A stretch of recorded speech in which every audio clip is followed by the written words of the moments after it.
Hey, what's up? Welcome to the Creator Podcast. In today's episode, we had the opportunity and privilege to sit down with Joey Helms. You may know him for crashing a drone into a volcano. We do have that conversation, but we have so much more. We're really excited to bring it to you. Without further ado, here's Joey.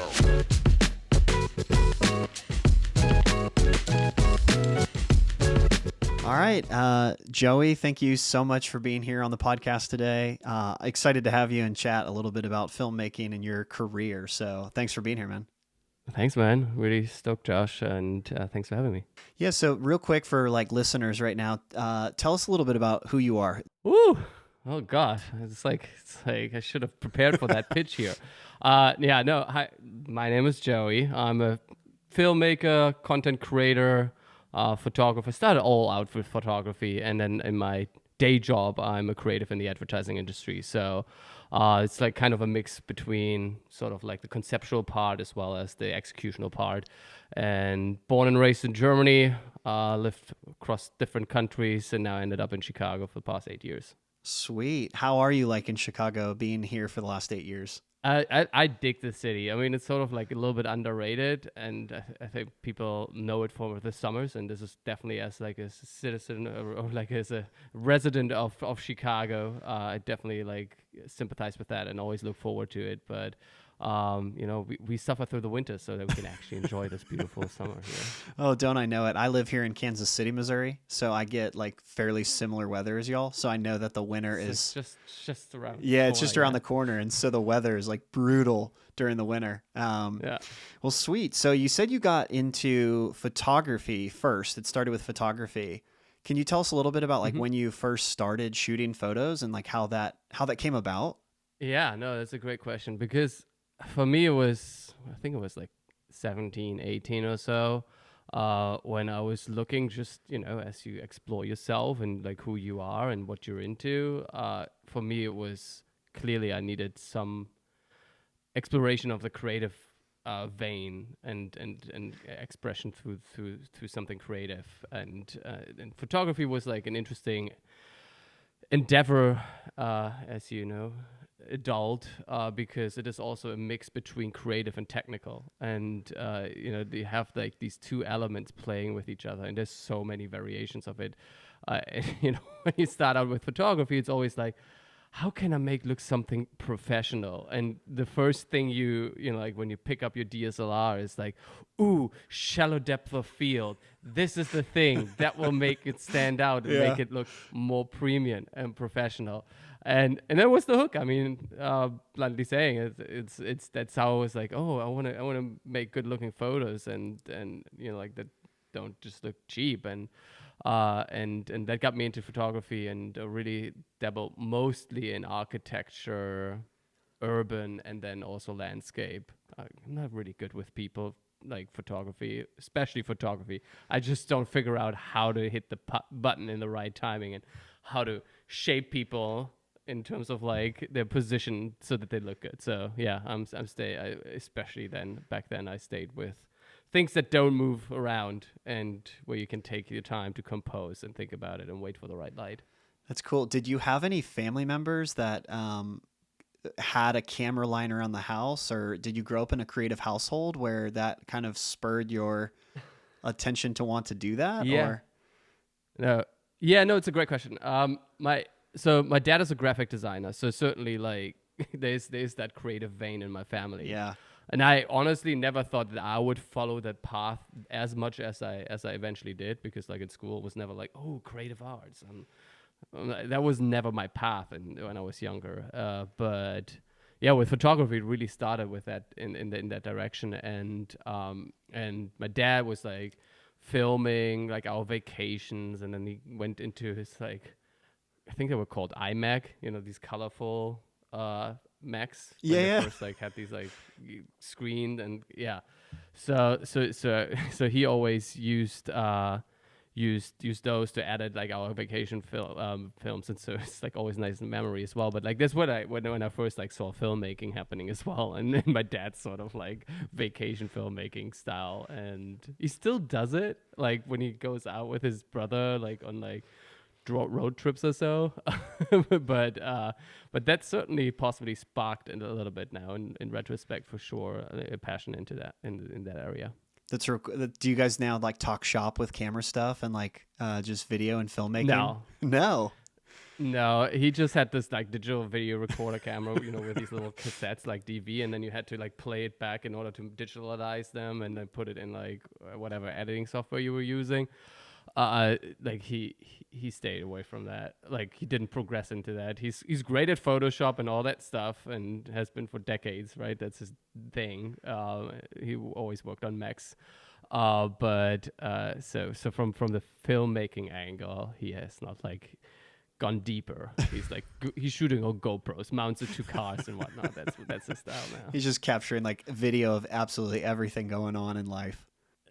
Nah, not even that. Just okay. trips. Like similar to me, right? Like he's not a vlogger. Yeah. Just to clarify, he's not a vlogger. He just does it for himself. It's never to be seen by anyone else, but like a small group of friends. That's cool. But that that goes to show like even if you know that it doesn't reach like a vast audience, people are passionate about video editing and putting hours and hours in there to build a memory, and then a couple of people see it. But it's what you do for the like just for the passion of the art and the memory.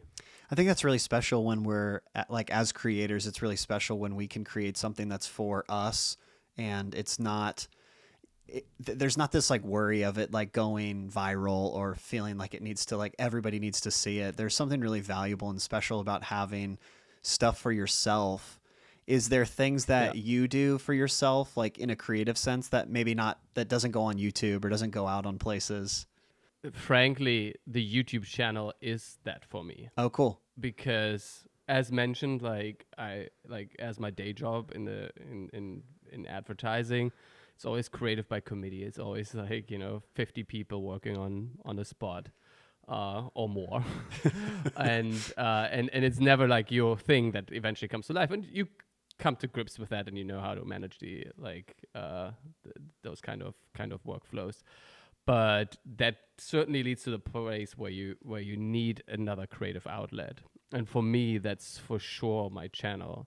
So while like I'm balancing basically this sort of element of making something for myself and using the channel as a playground. I call it like a sandbox for me to try out things. Cool. Right? Like to just like dabble into different styles, try out different approaches. Like right now I'm trying like some really long form videos. Just because like I see it's really just like a creative expression, like an experiment, petri dish. But then on the other side, you also see like, oh, if like something works well, I'm going to continue doing that a little bit more, because like vanity plays a role, seeing that actually people see your stuff, and seeing also like positive comments around like when it comes to tutorials or so, and actually seeing the value and the impact you have, like as minute as it might be, on other people's lives is also a motivating factor that then drives your content direction a little bit. That's so cool to hear that YouTube has been your like expressive outlet for your projects. And that's like super neat. Cause I actually was looking at your YouTube channel and you started like, it says right now 13 years ago on YouTube. Now I don't, So how does that feel when you hear that like 13 years ago, you started at least that's what I can see publicly. Yeah. I mean, obviously when YouTube was founded, was 2005. What's it now? Like, yeah, I was like in 2008, I think 2009 or so. It must have been like 2007, 2008, when I joined. Just having an account and just uploading random stuff, and then for a while I just uploaded like when I went to concerts and filmed something. So like it's still the OG channel from back in the days. Yeah. But honestly, like consistently creating on the platform started during the pandemic, like with like real consistency, like in 2020. So it's like while the channel is pretty old, it's definitely like been taken care of more in the past few years. I think I've seen that with a lot of people because like I started like my own YouTube channel like years ago, but I didn't actually like consistently upload videos, you know. I actually see that like pretty strong across the platform. I feel like a lot of people got into YouTube and there wasn't really like a place for YouTube yet, or people didn't have like an understanding of it. And it's not what it is now. And so like we have like little videos here and there, but then you're saying in 2020 is when you really started like pushing the envelope and really trying to upload at a consistent rate. That's super cool. Yeah, for sure. Sweet. So to rewind a little bit then, you got into photography. That's how you got into the camera space. What was the leap or the decision to start doing video? Because they're in a lot of ways they're similar, but they're two different things. And what was it that made you want to get into filmmaking and video? Yeah, love that question because I kind of like needed to justify it myself for a while. Because you know, like when you reach a certain level of photography quality, right? Be it back to that shallow depth of field or like a great grade and whatnot, you know, like all these like silly things. But like to achieve that with photography, it's like one thing. But when you realize as a creative and as you want to express yourself, and you realize like the complexities that filmmaking layers on top of the visual capture, be it obviously motion, be it emotion through storytelling, and the way more complex editing process that you need to go through. You know, that was always like, I don't want to get there because like you yourself have already that like high bar that you get from photography, right? And it's actually interesting. Like I see like Benjamin Hartman, I'm sure you know, like this Australian photographer in Iceland. Like he mostly photography, but over the last few years he's like started dabbling into filmmaking. And you see like how he's like translating that language as well. But like you need the gear in order to get there as well. So for me, it was like the bottle opener to filmmaking for me was drones. And because like on one side, you have that stabilized camera already. You have a different angle. It's like pretty fast to get into getting really cool looking footage because just purely of the perspective that you get.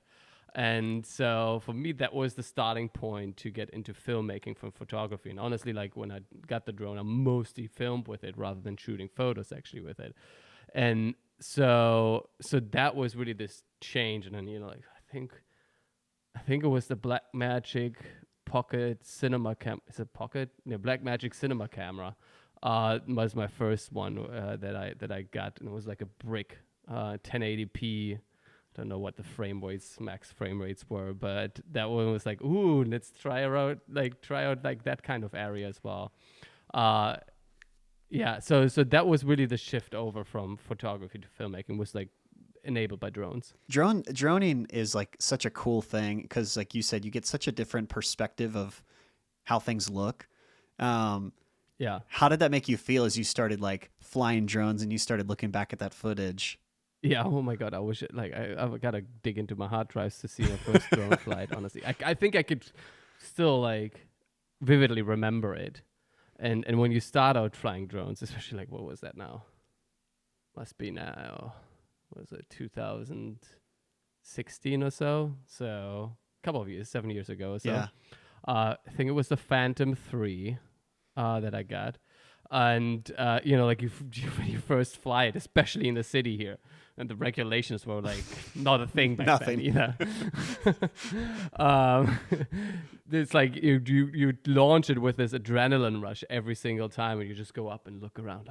And you know, you just explore it and start like endeavoring into like different, like flying further, like different motions and like really figuring that part out, right? Because again, with filmmaking, you have that component of motion and camera movement, and so that was exciting, and for sure, like it was also pain because like the Phantoms were like massive, like it was not easy to travel with it or go on a hike with it, and so it was like it was pure adrenaline at that point. And now if I compare it to these days when you get just used to it and how to fly it, like the only time I get an adrenaline kick is when I fly FPV drones close to a volcano. I'm not giving you like a nice like transition here, but like that's like you just get so used to the and become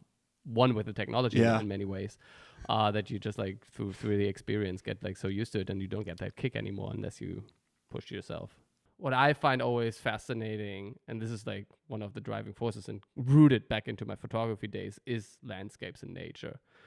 And like cities are nice, but like you have so much area footage of cities, like even before through helicopters and whatnot. And I feel like when it comes to nature, the like drones have really enabled capturing places in ways that were not possible before, just because purely couldn't fly a helicopter through the narrow canyon or so. And so for me, it's always that element that's like a driving motivation for going to certain cool locations and ripping the drone out there if it's allowed, and getting. Oftentimes, like sometimes maybe even like being one of the first ones to fly a drone there, and really figuring out like how to capture a certain place and angles that you can't even like really envision when you're just on the ground, because like you don't even see the vastness of certain locations and structures and symmetries that are not just apparent when you're on ground level. So that's for me for sure. Like when I look at like when I think about like where do I want to go next, like there's like travel wise, there's always that component. Okay, what can I shoot, what can I film, and what kind of drone should I bring, and what's the best way to capture it from that angle.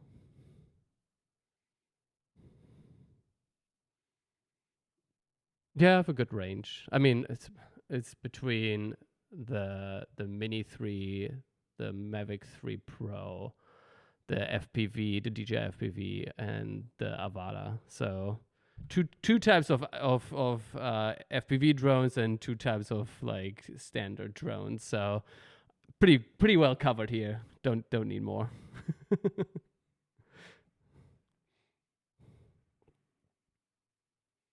That was in when, like, what was that? 2000, like about 2.5 years ago, I think, when DJI came up with a DJI FPV. It was always like, such an interesting space, but I couldn't be bothered with soldering and building these things. Do you do that?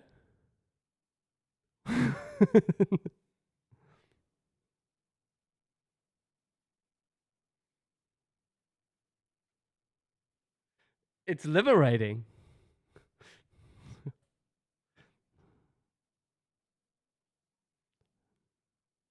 Yeah. Oh yeah. Heck yeah. Absolutely. You get that one, especially like, it was like about 2.5 years ago when the DJI FPV came out, and it was like in anticipation of a trip to Iceland I was doing back then. At that point, there was no volcano erupting, but I was already going in summer anyway. So, but like I knew like, oh, okay, this would be like a great trip to capture and use this new tool and this new kind of way to capture and film. So when I got that drone, I spent certainly a good amount of time in the simulator, getting dizzy. Actually, you get way more dizzy in the simulator than you do get when you actually fly it. Yeah. But it's definitely advised to do that, because going from like a very automated drone system to something which is basically completely manual. Luckily, the DJI FPV has like all these like safe fail safes and automated flight modes. But if you want to fly acro, so completely manually, that's where you can do the drops and fly close by things and so forth, which is why you want to get an FPV drone.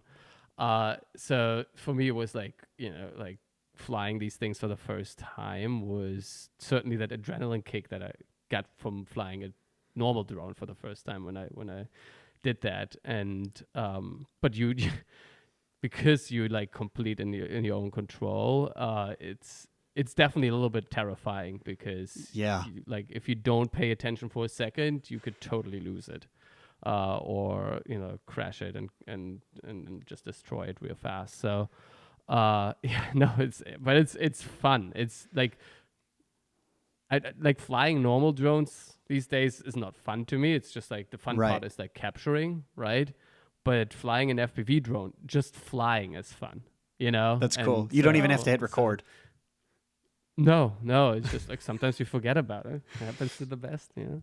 That's so And then funny. you still had a fun flight. In today's fast-paced world, content creation has become an essential tool for connecting with audiences and sharing ideas. Whether you're a filmmaker, a live streamer, or a social media influencer, the quality of your content can make all the difference in capturing and engaging with your audience. That's where Hollyland technology comes in. As a leading innovator with wireless video transmission, monitors, microphones, and intercom systems, Hollyland offers reliable solutions to capture high-quality content. Whether you're working on a film set, broadcasting live events, or creating content for social media, Hollyland has the tools you need to elevate your production value. Their cutting-edge technology allows you to focus on capturing the perfect content without worrying about technical issues. If you're looking for high-quality wireless solutions, check out Hollyland's product range. Visit their website at hollyland.com to learn more about their products and find the perfect solution for your needs. Make sure to use the code GEAR15 at checkout for an extra 15% off. And thank you to Hollyland for sponsoring this video. I mean, speaking of FPV, you get this question probably asked a ton. I want to talk to you about this a little bit. Obviously, 2 years ago, you flew a drone into a volcano, and that did not come back. I don't think you were able to get that back, were you? No, just the signals came back. Yeah, I kind of wanted to just discuss not only like, yes, like you flew the drone into the volcano and you got a lot of press from that. And you've probably like had this talk over and over and over again. So you don't have to go into too much deep detail because I think for people listening, they've probably already seen the video. You made your video on it. But I also want to talk a little bit about like the aftermath of that video going, viral, and how you dealt with all of that and how all these news stations were probably reaching out to you wanting the footage or whatever. So we'll rewind a little bit and just tell us like briefly flying the drone into the volcano, what was going through your head when you saw it, like getting closer, and then like walk us through that a little bit. Yeah, I mean, first of all, flying a drone, and either FPV drone or like a normal drone around a volcano, is such a privilege. And like, luckily in Iceland, you can just like get close. Like, if there's an eruption, they just let you go and be on your own. If you like, it's, most people are sane there, so that's why they can do it. And Right. and so just like flying a drone around that sort of location to the point of like you wouldn't get as close with a helicopter as you could do and fly over with a drone, and getting that immersive experience, especially when flying with an FPV drone, is just mind-blowing. Right? While you're flying, you hear the volcano rumbling around, like in front of you, basically, just a couple of like not even half a mile away or so. And so that was amazing. And then you get more daring, you want to get that shot, you want to get see where the boundaries are of the gear. And like, every time you return, you're like, oh, it's fine, you can actually fly very close over lava. It's like a little singed underneath, like a little bit melted plastic or so, or like the sensors of my Mavic, I think, got a little fried. But you just push the envelope, and then sometimes you just like push it a little too far. But luckily with these FPV drones sending the signals back, you even have an awesome memory that when you see it, what you have at hand, then can think about what to do with it. And being mostly on YouTube, that was the first natural direction to do that. And I was actually like this, the little detour here, which I feel like now this sort of content creator, larger filmmaking and photography community is actually really good at, is and this is basically enabled by social media, is that you can connect with people that are in this, like, in your own passion and field really easily, and wherever you travel. And so when I was in Iceland, I like for that volcano, I contacted this other YouTuber and filmmaker Jon, and he like came out with me then to the volcano, and he had a clip that was just like a normal drone, but like off the volcano, that he then licensed to Reuters, and I was like, oh, that's cool, like Wow. it's honestly, frankly, it's not that much money, but it gets you a little bit out there, and then you have like that watermark in there, Yeah. and certainly gives you a little bit of publicity. So when I saw what I had in hand with that crash, I was like, certainly it goes on my channel, but I was wondering like, hey, maybe I can use it to just like share further with the world and get a little bit PR through that as well, honestly. And so through Jon, I got the contact to Reuters, and like it's not a massive licensing fee, but you take it basically as like a PR opportunity or so. And then the next day, when they uploaded to their servers and all the news outlets basically had access to it, I woke up to, I don't know, like messages from people, and like I had to figure out where on earth, like what news channels have shown this clip. Now I did one thing. This goes back to my marketing background. I did one thing of how to possibly scale it even further, which is like I recorded a short segment, sort of like an interview, like we do right now in a way, which talks about like how it happened, because the news loves to attach things to people and tell a human story around it. Yeah. So that's what I attached basically, and gave Reuters as well, and then gave like news outlets the opportunity to use that. So it looks to them like as if they interviewed me, or to the viewer it looks like that. Right. But it attaches that human story to this already, generally speaking, very universally understandable visual, right? Because it's a volcano. Everybody knows in the world what a volcano is.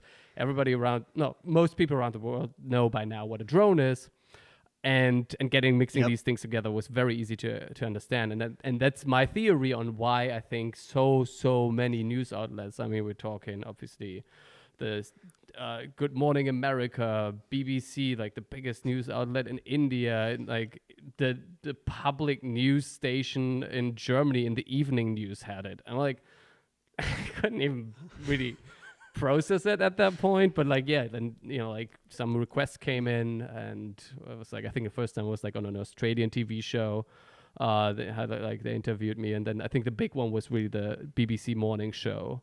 I think it was like licensed on a Tuesday, and then on a Thursday I was on that morning show. It's like fun. It's just like nothing crazy, right? It's like it's a feel good message almost, right? Like it's like finally something, right? Like I feel like that's always missing in the news in general. So so that was quite a hype, for sure. How quickly from the moment you wake up, you're getting all these messages. How quickly were you like, did the marketing brain kick in and you were like, I need to film myself talking about this so I could get this out to television as well? I mean, like the licensing to Reuters was already in connection with that clip. Yeah. So that already happened before, right? Like that, okay. That was got me like, you. okay. So before the clip, got you. So before the clip even was uploaded, you had another video associated with it. Yeah. Genius. Yeah. Absolutely genius. See, I don't come from a marketing background, so I would not have thought that. How long was that, the feeling of it? How long were people like hitting you up and constantly communicating to you as far as like news goes, maybe? Like how long was that span? That's a good question. I mean, like obviously I uploaded the video to YouTube the week before. I would say like a Thursday or so before, then put it out to Reuters, and it was a Tuesday. I don't know why I know it was a Tuesday, but it was a Tuesday. So it was a Tuesday when I licensed it to them, and then on the Wednesday is I think when everything went crazy in terms of like morning shows and news outlets picking this up and using it, and it was all happening in this condensed like when they showed it on their channels, on their TV channels, and also on their online outlets, was condensed for that week. I would say that was pretty like that. Yeah. Wednesday, Tuesday, Wednesday, Thursday, Friday into the weekend. And then that dimmed down. At the point is another thing, just like another marketing thing. At the point when it was licensed and it went viral, the Wednesday I uploaded another video from like normal cool looking volcano footage, from like drones and like base ground cameras. So when people searched for my name on YouTube, they not only saw the drone crash, but like my other video got a lot of views as well, because like it just like benefited from that halo effect. And what that did is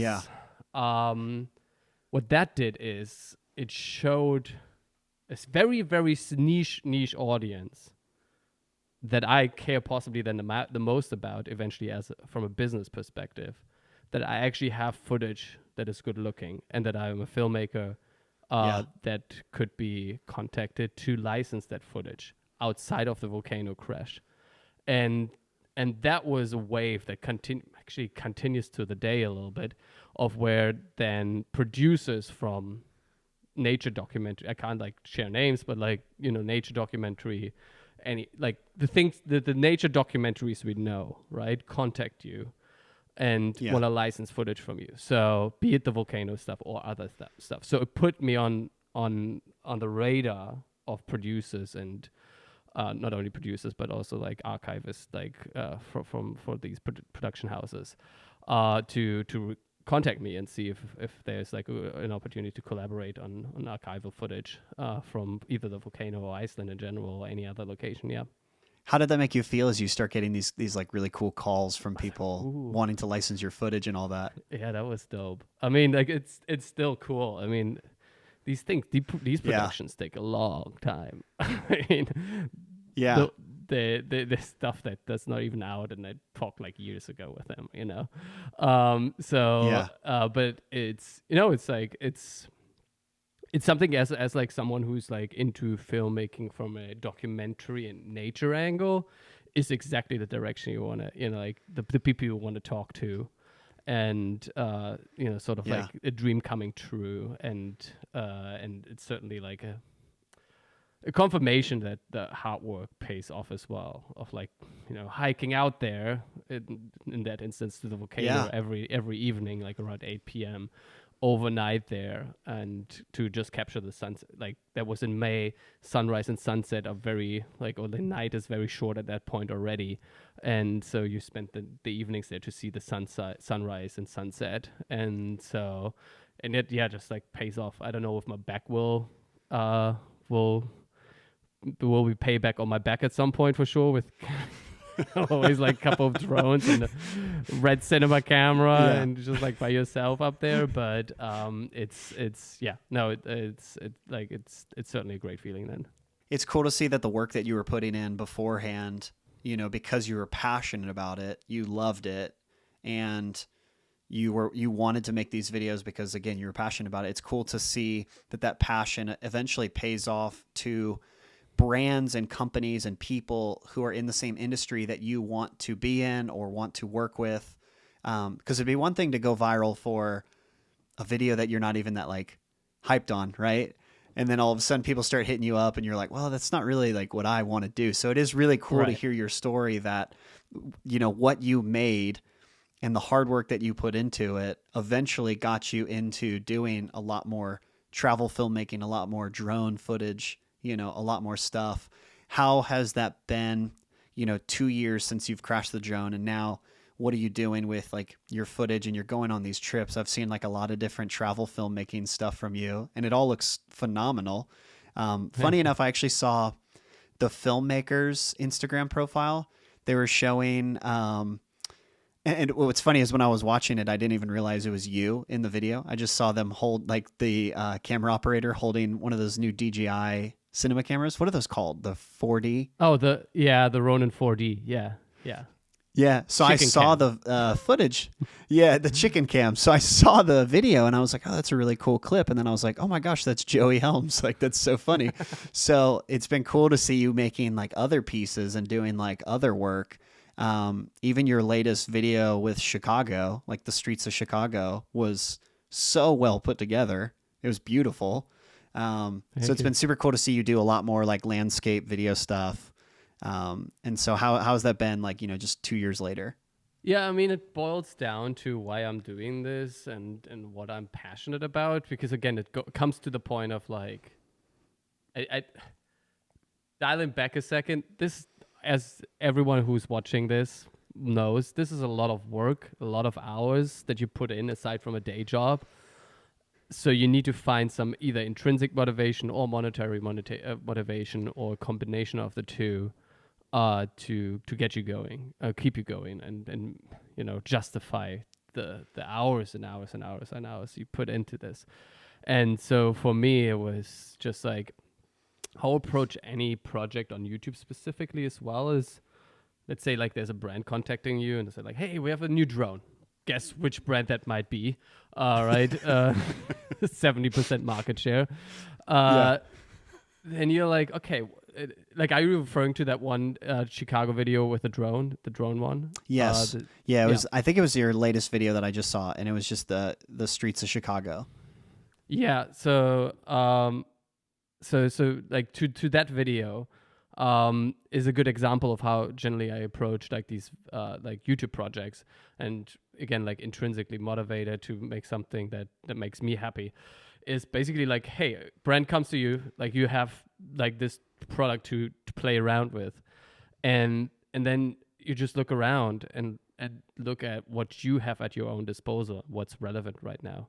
So in that case, like it was for the Mavic 3 Pro, I was not going to travel anywhere. It was just, I literally just came, I was riding with them when I was in Iceland and we couldn't get it out there. Other YouTubers were like out there with that drone, ironically. That's funny. Yeah, I know. So I was like, okay, I'm gonna come back, and then I have what do I have in Chicago? It's architecture, right? Like that's the beauty. So my story started evolving around that, and like what can I make to make it stand out? And so that was the easy part. I feel like, yeah, just going out and shoot a beautiful, like with these new 3 lenses and whatnot, and to show off obviously and test out the new capabilities. But then also, how can you make it different? Because you always like think about like, how can this, stand out from all the other hundreds of videos that are being made around this drone. And that's the tricky part, right? That's where like when you do a lot of these videos, you can like put out like a standard review video pretty easily without like making anything like, like it's pretty turnkey in the sense that it's like there's like a formula to it. But then the ones that I'm sure you've watched a lot of these videos as well, where you're like, oh, this is actually really creative. Like Stéphane Couchard, I hope I pronounce his surname properly. He's this French drone pilot, and I actually met him at a film festival last year. Was it last year? Yeah, it was last year. And his like videos are just like so creatively out there and so well done, and also like from a technical perspective, where I'm like always like, wow, he deserves all the attention that he gets. So you're always looking for this like sort of like how can I creatively express myself and make it also fun for myself and make it something that I'm proud about as well.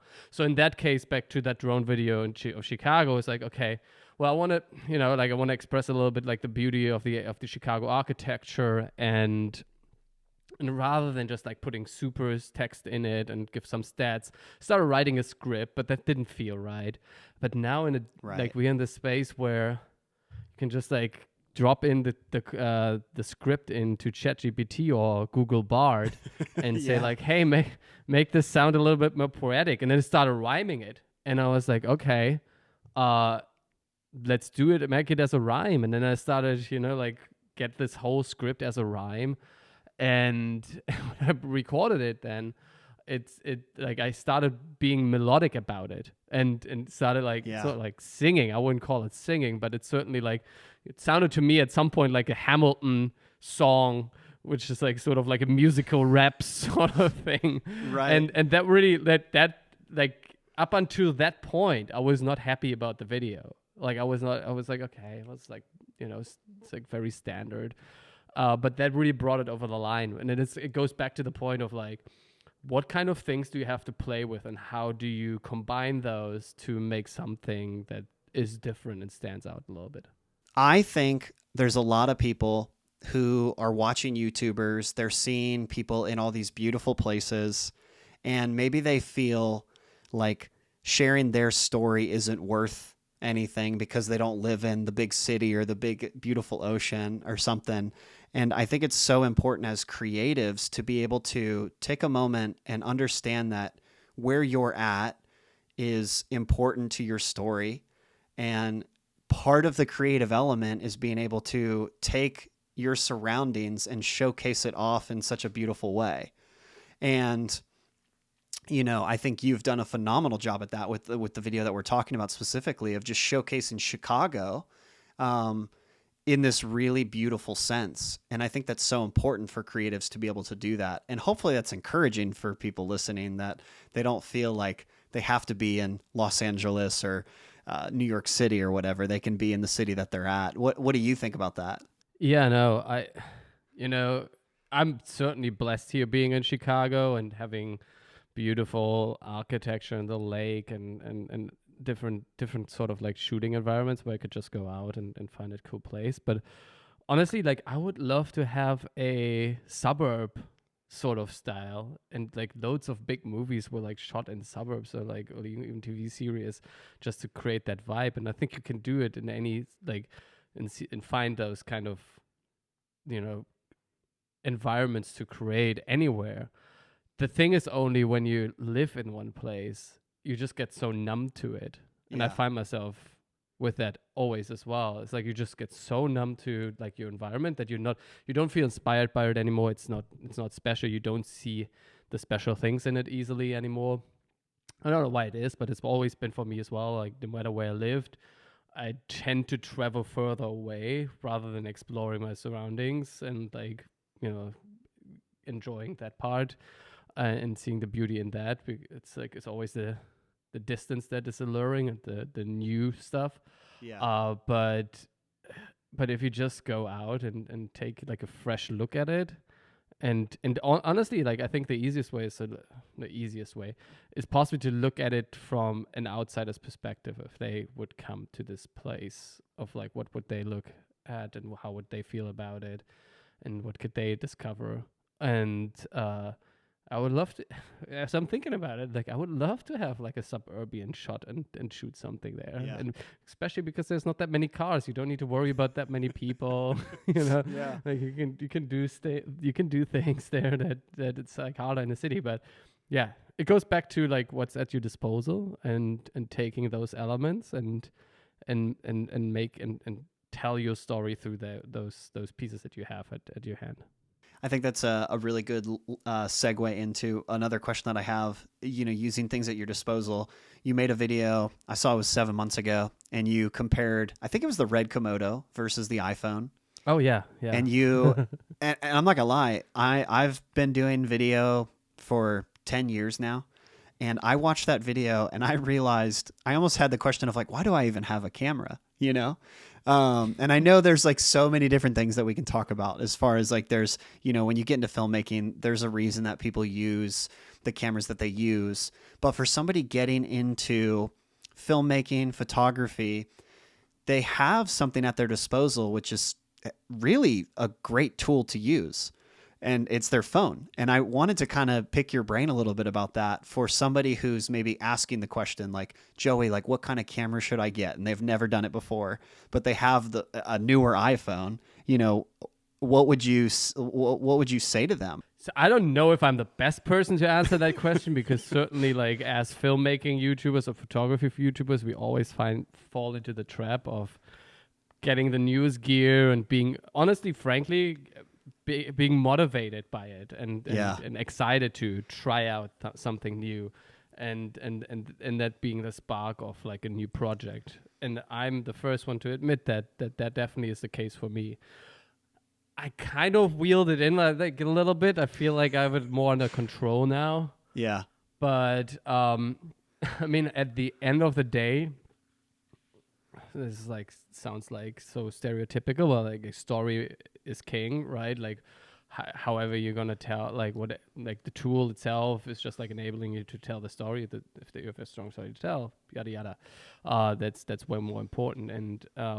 And certainly like the ads that Apple puts out to show that you can shoot an action series on an iPhone or so, just go to show that you as a filmmaker, you really want to hone in mostly on the skills of like how to tell a story by directing your actors, by putting a sequence together that is full of action, by focusing on the right insert shots that tell that emotion.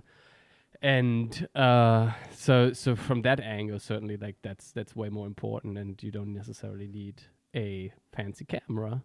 But I see also the motivation of getting always like new gear that motivates you to shoot. Yeah.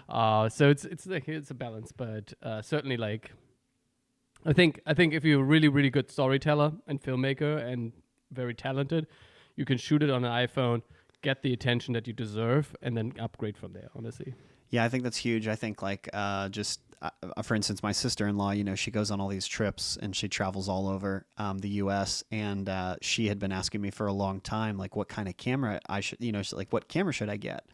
And then she would show me some of the things that she was like putting together as far as like videos and photos. And I just was so shocked at how just beautiful they were looking. And she really focused in on like telling a story of her camping trips. And I just was like, man, I don't think you even, need to get a camera right now at this point. It's going to cost you more money. You got to like learn the system. And so phones have been so powerful. And I just think it's so important that if you're, a beginning creator, that you really should probably be focusing on the story and how you want to capture things and how you want to communicate that to your audience and to people you're working with. Mm-hmm. And like you're saying, if you're a good storyteller and you can film something and get it done and you can do that on your phone, you're doing a great job. And then eventually you'll probably, you're like you're saying, cameras do motivate us in a way, whether we admit it or not. They motivate us. Oh, we are gearheads as well. Yeah, we are gearheads as well. At the end of the day, we are just snobby gearheads and can learn a lot from like pure storytellers. Yeah. No, and I actually had wished for a long time that I almost wish I wasn't a gearhead, and I almost wish that I could just focus on like the pure craft of it. But I do get caught up in watching a new YouTube video of a new camera, and then you start spiraling at that point. You're like, maybe this camera would be really cool to benefit me. What made you want to get the red Komodo, for instance? That's one of those things where as you mature as a filmmaker or as a creator, you have those sort of like goals and like dreams. Yeah, I would sort of like visions where like, oh, the red on one side certainly is being used on loads of productions, mostly serious and documentary as well, right? Like if you think about the nature space, big staple there for sure. And then they have, obviously also like done good branding. Yeah. As like, as for what they stand for.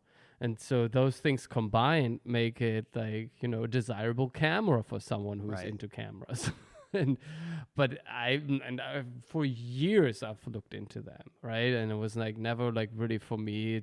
I could never justify it. I could just never justify it. Even back then when it was the Red Raven, which was like 15K, I think. Yeah. It was like, no, what? Like I don't make money with this at that scale. And so from that angle, I was like, okay, this is just like a pipe dream, and maybe one day if I'm gonna commit fully to this, it would make sense. But when the Komodo came out, it was like, oh, okay, well, this is attainable-ish, and now my channel is like at a place where I could possibly launch this into something more, and then the hype around the Komodo was starting in the forums and whatnot, and I was like, ooh, and then you get more into it yourself, and then it's like, oh, Jared will send out an email at some point, and then first come, first serve, who gets a Stormtrooper, the white Komodos, and so I was like just sitting there refreshing, and was like, okay, like the moment that email came out, I was just like, in or whatever, like I want one or whatever, whatever Yeah. the email was. And from there it was like, yeah, I was super, super stoked to get my hands on the first red and then play around with it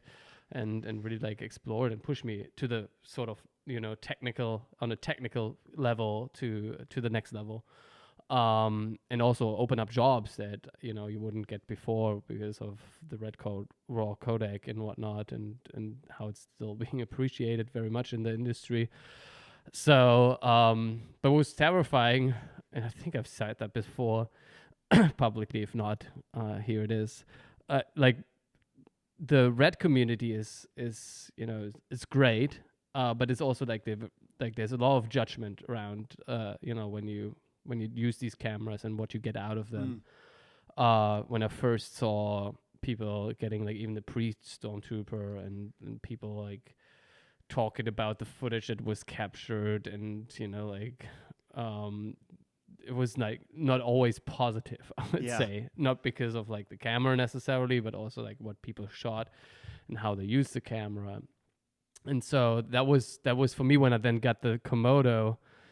Pretty much like, okay, well, here am I, who has never shot on the red before, really, and I'm gonna make a video about it now on my channel, and hopefully it looks good.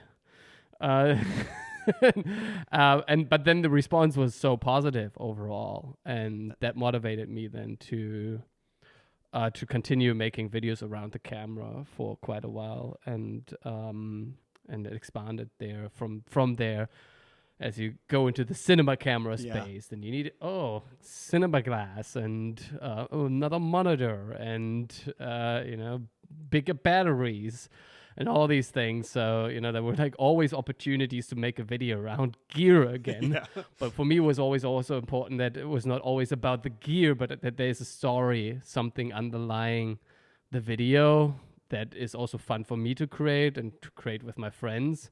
Like one example is like my buddy Patrick, who's now out in Arizona, but he had this new car rig, right? Like this, I can't remember what brand that was, but I was like, okay, well, I have like something possibly to talk about here in terms of gear. I think it was like two underappreciated features of the Komodo, and it was like, okay, let's make a video where we can use your car rig. It's just like two guys like in a toy, like just playing around with their toys. Honestly, that's like a lot of the videos, especially from the Komodo period of my channel, or were like, how can we just make fun videos? and what kind of elements do we have at our disposal to make just like a fun video. For some reason we can kind of get lost in this, but I think it's really important to just have fun with what you're doing.